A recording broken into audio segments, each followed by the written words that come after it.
வணக்கம். இன்றைய முக்கிய செய்திகள்.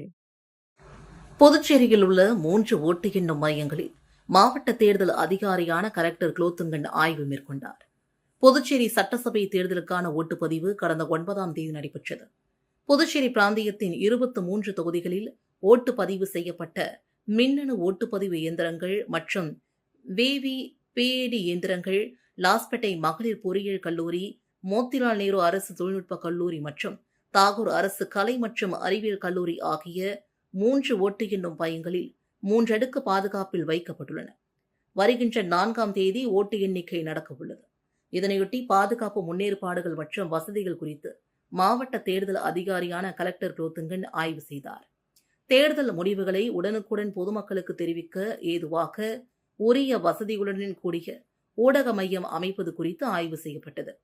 ஆய்வின் போது சீனியர் எஸ்பிக்கள் கலைவாணன், நித்யா ராதாகிருஷ்ணன், SP ஸ்ருதி அரக்கட்டி, நோடல் அதிகாரி சுதாகர், ஊடக நோடல் அதிகாரி சுரேஷ்ராஜ் மற்றும் பல்வேறு அரசு துறையை சார்ந்த அலுவலர்கள் உடனிருந்தனர். பிள்ளையார்குப்பம் அருள்மிகு ஸ்ரீ கூத்தாண்டவர் கோவில் தேர் திருவிழாவில் திரளான பக்தர்கள் பங்கேற்று சுவாமி தரிசனம் செய்தனர். புதுச்சேரி மாநிலத்தில் மிகவும் பிரசித்தி பெற்ற பரிகார ஸ்தலமாக விளங்கும் பிள்ளையார்குப்பம் அருள்மிகு ஸ்ரீ கூத்தாண்டவர் திருக்கோவிலில் தேர் திருவிழா வெகு சிறப்பான முறையில் நடைபெற்றது. முன்னதாக அருள்மிகு ஸ்ரீ கூத்தாண்டவர் சுவாமி திருக்கோவில் திருவிழாவினை முன்னிட்டு செட்டியார் மரபினர் கொடியேற்றம் மற்றும் கிராம மக்கள் கொடியேற்றம் நிகழ்ச்சி, காப்பு கட்டுதல் நிகழ்ச்சி நடைபெற்றது. மேலும் முக்கிய நிகழ்வாக நேற்று திருக்கல்யாணமும் இன்று தேர் திருவிழாவும் வெகு சிறப்பான முறையில் நடைபெற்றது.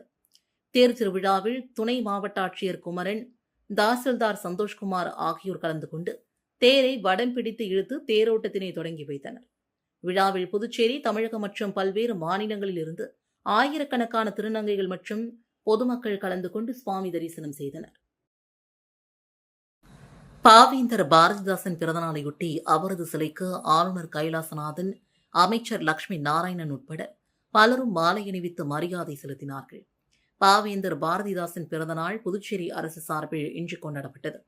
இதனையொட்டி பாரதி பூங்காவில் அமைந்துள்ள அவரது திருவுருவ சிலைக்கு துணைநிலை ஆளுநர் கைலாசநாதன், செய்தி மற்றும் விளம்பரத்துறை செயலர் முகமது அப்சன், அபீத், இயக்குநர் சுரேஷ்ராஜ் ஆகியோர் மாலை அணிவித்து மரியாதை செலுத்தினர்.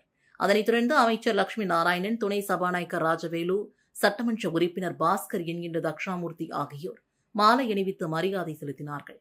அதன் பின்னர் பாரதிதாசன் பேரன் கோ பாரதி தலைமையில் அவரது குடும்பத்தினர் மற்றும் பல்வேறு அரசியல் கட்சியினர், பொதுநல அமைப்பினர் பாரதிதாசன் சிலைக்கு மாலை அணிவித்து மரியாதை செலுத்தினார்கள். புதுச்சேரி பிச்சைவரன்பேட் பகுதியில் மீனாட்சி சுந்தரேஸ்வரர் திருக்கல்யாணம் சிறப்பாக நடைபெற்றது. புதுச்சேரி மாநிலம் உழவர்கரை நகராட்சி பிச்சைவரன்பேட் கிராமத்தில் அமைந்துள்ள அருள்மிகு ஸ்ரீ மீனாட்சி சுந்தரேஸ்வரர் திருக்கோவிலில் பிரபாவ வருடம் சித்திரை மாதம் துவாசதி திதி உத்திரம் நட்சத்திரம் சித்தயோகம் கூடிய சுபதினத்தில் திருக்கல்யாண உற்சவ பெருவிழா வெகு விமர்சையாக நடைபெற்றது. விழாவையொட்டி காலை அம்மனுக்கு மகா அபிஷேகம் மற்றும் சிறப்பு ஆராதனைகள் நடைபெற்றன.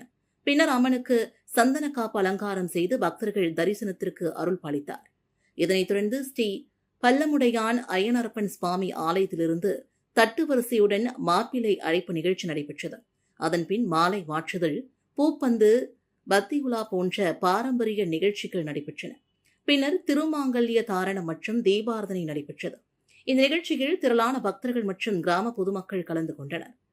சுவாமி மற்றும் அம்பிகையின் திருவருளை பெற்றனர். மேலும் திரு சரவணன் அவர்களின் தலைமையில் அன்னதானமும் வழங்கப்பட்டது.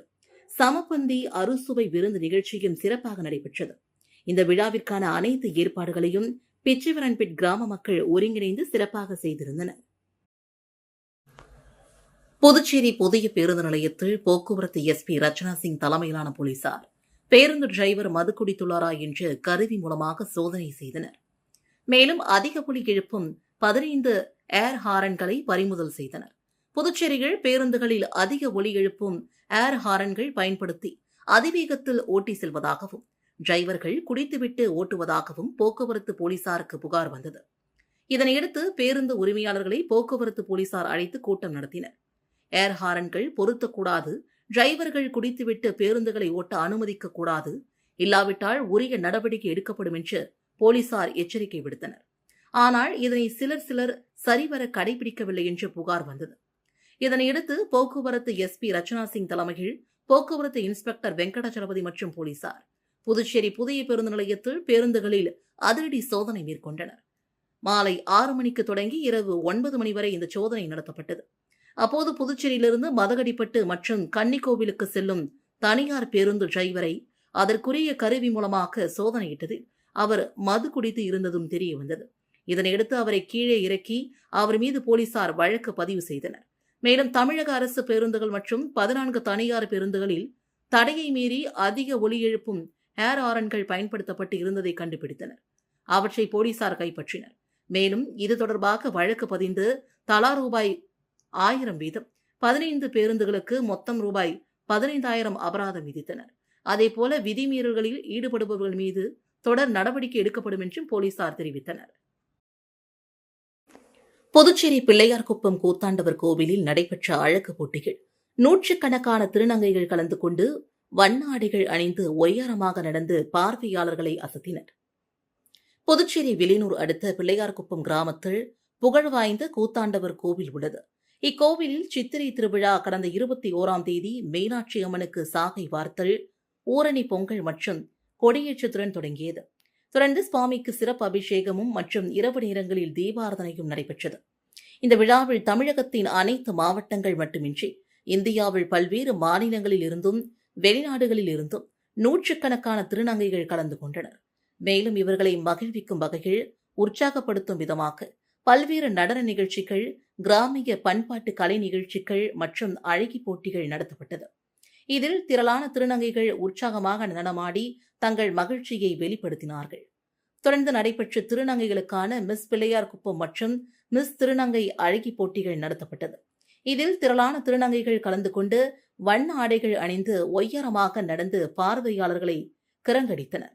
போட்டியில் முதல் 3 இடங்களை பிடித்த திருநங்கைகளுக்கு வில்லியனூர் காவல் ஆய்வாளர் கலைச்செல்வன் மற்றும் உதவி ஆய்வாளர் ராஜேஷ் ஆகியோர் பரிசுகள் மற்றும் விருதுகளை வழங்கி கௌரவித்தனர். இந்த விழாவில் புதுச்சேரி மட்டுமின்றி சுற்றுவட்டார பகுதிகளை சார்ந்த திரளான பொதுமக்களும் திருநங்கைகளும் கலந்து கொண்டனர். இந்த விழாவிற்கான ஏற்பாடுகளை கோவில் நிர்வாகத்தினர் செய்திருந்தனர்.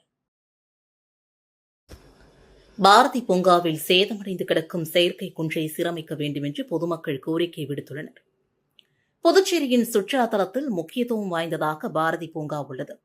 தினமும் பூங்கா காலை 6 மணி முதல் மாலை 7 மணி வரை திறந்திருக்கும்.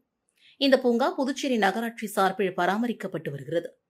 தினமும் திரளான சுற்றுலா பயணிகள் பூங்காவிற்கு வந்து செல்கின்றனர்.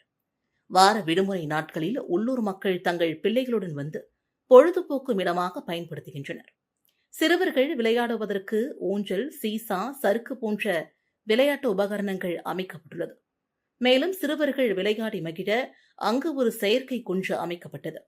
இதனை சுற்றுப்பாதை அமைக்கப்பட்டு சிறுவர்கள் குன்றின் மீது ஏறி விளையாடுவதற்கு வழிவகை செய்யப்பட்டிருந்தது.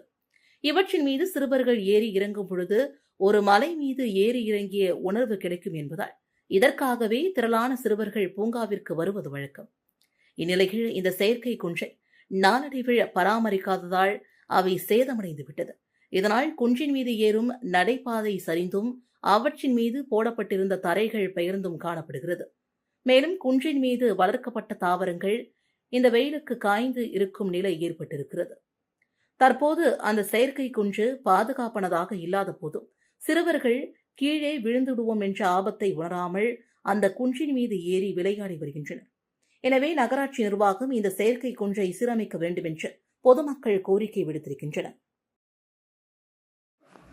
ரயில்வேயில் வேலை வாங்கி தருவதாக NLC ஊழியரிடம் ரூபாய் 87 லட்சம் மோசடி செய்த புதுச்சேரி நபரை போலீசார் தேடி வருகின்றனர். கடலூர் மாவட்டம் விருதாச்சலம் பகுதியை சார்ந்தவர் செந்தில்குமார், வயது 43. இவர் நெய்வேலி NLCயில் தற்காலிக பணியாளராக வேலை செய்து வருகிறார். இவருக்கும் புதுச்சேரி லாஸ்பேட்டையை சார்ந்த சுவாமிநாதன் என்பவருக்கும் நண்பர்கள் மூலமாக பழக்கம் ஏற்பட்டுள்ளது. கடந்த 2020ஆம் ஆண்டு செந்தில்குமார் மனைவிக்கு அஞ்சல் துறையில் வேலை வாங்கி தருவதாக கூறி செந்தில்குமாரிடம் சுவாமிநாதன் ரூபாய் 3 லட்சம் பெற்றுள்ளார். பிறகு சிறிது காலம் கழித்து கொரோனாவால் அந்த வேலை தடைப்பட்டுவிட்டது. பின்னர் ரயில்வே துறையில் அமைச்சர் இடஒதுக்கீட்டில் வேலை வாங்கி தருகிறேன் என்று சுவாமிநாதன் கூறியுள்ளார். இதனையடுத்து செந்தில்குமாரின் சகோதரியின் மகன் தமிழ்ச்செல்வனுக்கு வேலை வாங்கி தருவதாக சுவாமிநாதன் கூறி மேற்கொண்டு பணம் கேட்கவே இதை நம்பி செந்தில்குமரன் முன்பணமாக ரூபாய் 3 லட்சம் பணத்தை சுவாமிநாதன் உறவினர் ராஜசேகரன் மற்றும் அவரது மனைவி நகோமி ஞானமணி ஆகியோரிடம் கொடுத்துள்ளனர். பிறகு 2021ஆம் ஆண்டு சுவாமிநாதன் அறிவுறுத்தலின் அடிப்படையில் அவரது நண்பர் சிவராமனிடம் ரூபாய் 14 லட்சம் கொடுத்ததாகவும் கூறப்படுகிறது. அதன் பின்னர் சுவாமிநாதன் தமிழ்ச்செல்வனை டெல்லிக்கு அழைத்து சென்று ரயில்வே துறையில் வேலை கிடைத்துவிட்டது என்று பணியாணையை கொடுத்துள்ளார்.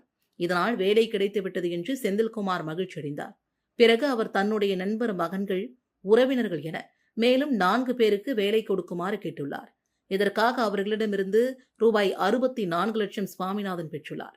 அவர்களுக்கும் ரயில்வேயில் வேலை தயாராகிவிட்டது என்று கூறி பணியாணை கடிதம் ஒன்றை வழங்கியுள்ளார். நாளடைவில் சுவாமிநாதன் கொடுத்த பணியாணை போலி என்று தெரிய வரவே அவர்கள் கொடுத்த மொத்தம் பணம் ரூபாய் 87 லட்சத்தையும் திருப்பி கேட்டுள்ளனர். ஆனால் சுவாமிநாதன் மற்றும் அவரது உறவினர்கள், நண்பர்கள் பணத்தை திருப்பிக் கொடுக்காமல் தொடர்ந்து ஏமாற்றி வந்துள்ளனர். இதுகுறித்து லாஸ்பேட்டை காவல் நிலையத்தில் செந்தில்குமார் நேற்று முன்தினம் புகார் அளித்தார். இதன் அடிப்படையில் சுவாமிநாதன் உட்பட 5 பேர் மீது போலீசார் வழக்கு பதிந்து அவர்களை தேடி வருகின்றனர். இத்துடன் செய்திகள் நிறைவடைந்தன. வணக்கம்.